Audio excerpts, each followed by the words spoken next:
One day, Toby was resting alone in the shed at Farquhar. The Fat Controller first met Toby and Henrietta a long time ago when he was on holiday in East Anglia.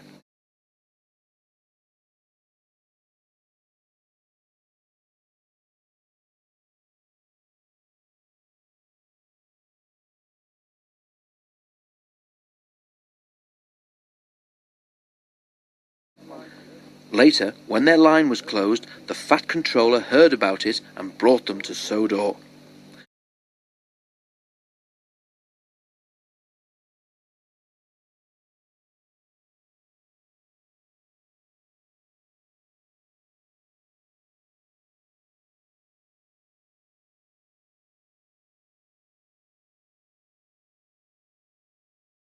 Before that, Toby had worked at a harbour with several of his brothers. That morning Percy had been talking about the harbour at Knapford. Toby remembered the old days when he had worked at a harbour too. The harbour had been busy and the engines were kept bustling about, but Toby never really had a chance to exercise his pistons properly until he had his own line to run on. "I'm too old now to dash about like I did then," he thought. Backwards and forwards all day long between the harbour and the big station, with never any chance of a holiday. One day, his driver and fireman had been so excited when they came to work. "We've been promised a trip to the seaside," they said. "What do you mean?" asked Toby. "There's a seaside village near here," explained the driver, "where they have a festival each year. Lots of people come to it. and every year they have a big parade with a special attraction for all the visitors." And This year, Toby, one of the organisers thinks it would be a good idea to have a display of engines at the station as an extra attraction. And you, Toby, are to be one of them. you're the special attraction. "Thank you, sir," said Toby. "But what does a special attraction do?" "Oh, just smiles and blows whistles at everyone," replied his driver. Next day, Toby the tram engine was very excited. he woke early and Toby went to the shed at the big station. Daisy thought Toby was silly. "Ooh, oh," murmured Daisy. Whatever is that rubbish? Daisy purred away, feeling very pleased with herself. Toby just smiled. He was given new paint and He was wearing a brand new bell that shone like gold. his brasswork was polished until his driver could see himself in it. "You haven't looked so smart for years," he said. "I nearly didn't recognise you." They set out for the junction where the branch line to the village began.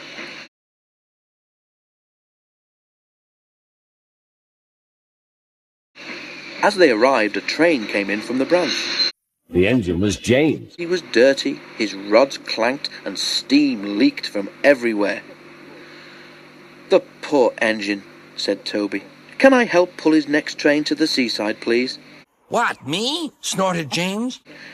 The station master agreed, so Toby was coupled in front. "You know, little Toby." Festival time is the best time of the year. Lots of extra trains and visitors.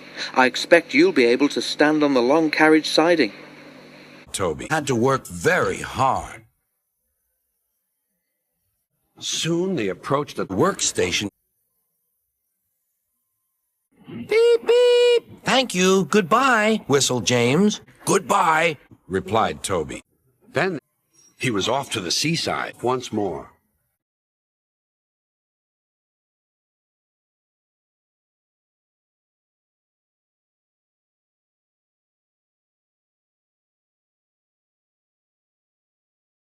"We're almost there. Listen, you can hear the seagulls," replied his driver. Toby was excited and saw the sea sparkling in the distance.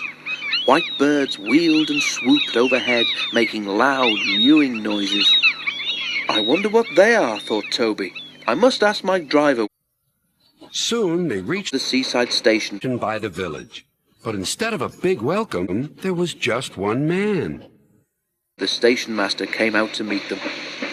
He was surprised to see Toby. He stared, frowned. He whispered to Toby's driver and turned sadly away. He's shaking his head as his crew arrived looking glum. Well, if that doesn't take the biscuit, said Toby's driver. It's all off, Toby, his driver said. They say there's nowhere for you to stand. But what's wrong with where I am? Wailed Toby. I'm not in anybody's way here. They've run out of room in the parade and don't need a special attraction after all. It's just an excuse, I reckon, said Toby's driver, lowering his voice. The real trouble is you're too smart, Toby. They're afraid you'll show their branch line up. We've got to go home, Toby. I'm sorry, old boy. So am I, sighed Toby.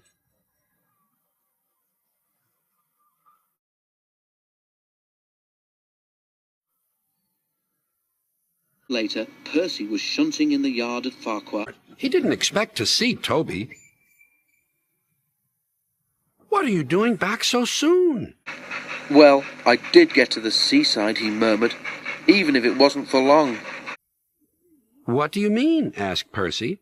Before Toby could reply, Sir Topham had arrived.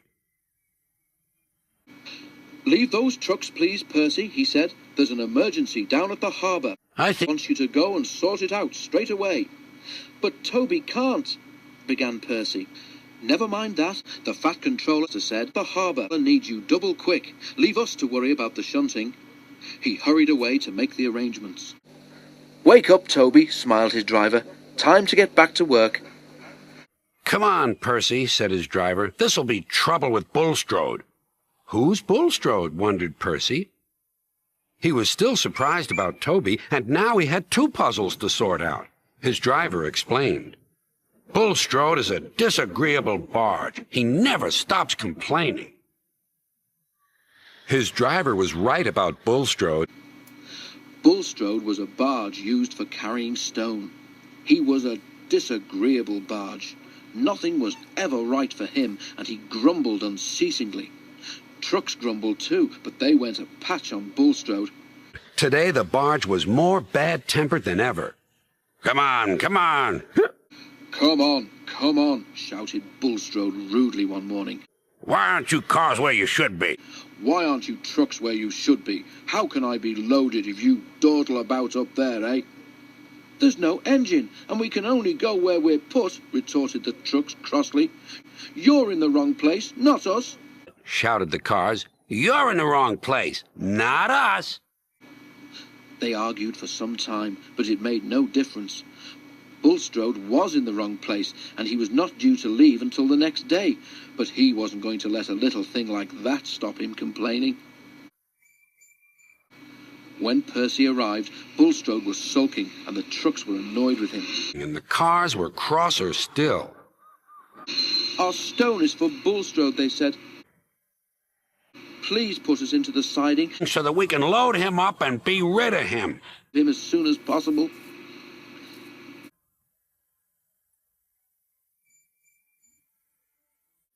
The line slopes down to the harbour. Percy pulled the trucks a little way up the hill, clear of the points. But the cars were being careless. As he stopped, one of the truck's brakes slipped on. When Percy began to push, the truck started with a jerk and a coupling broke. 4 loose trucks, heavy with stone, gathered speed. As Percy was lining them up, they burst through some buffers. Help! Help! They wailed. A shunter bravely tried to stop them, but only broke his pole. The trucks rattled along the quay, straight towards Bulstrode, unsuspecting at the end. Help! Help! They wailed.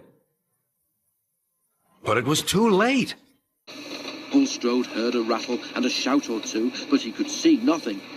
The first he knew of anything wrong was when 4 loaded stone trucks shot, one by one, off the end of the quay to bury themselves in his hole.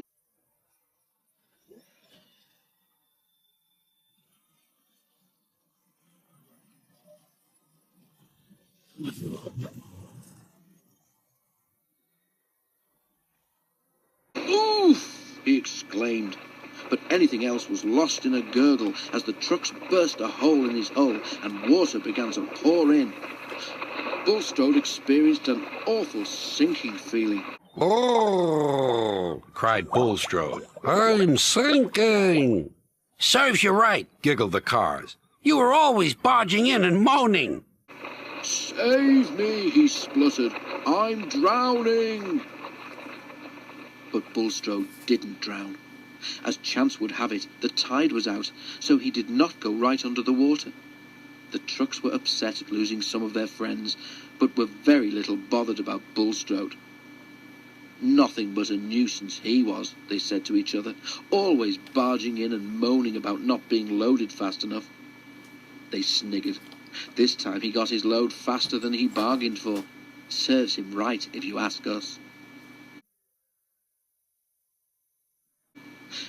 Percy was kept busy for some time afterwards clearing up the mess.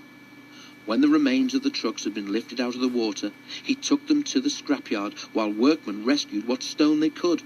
It took a very long time to clear the mess.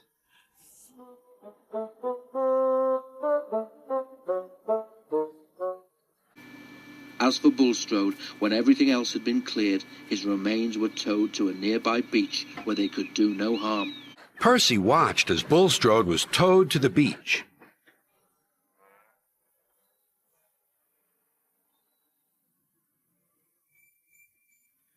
There you are, said the workman. Now you can just stay here. Children can play in you all day, and at long last you'll be useful. Now children play happily among the wreckage. If Bulstrode is still grumbling, as I expect he is, the children take no notice.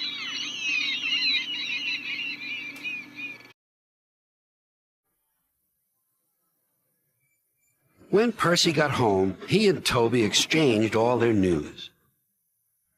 Well, we've both had some seaside surprises today, laughed Toby. But Driver says that I'm a special attraction anyway, and so are you.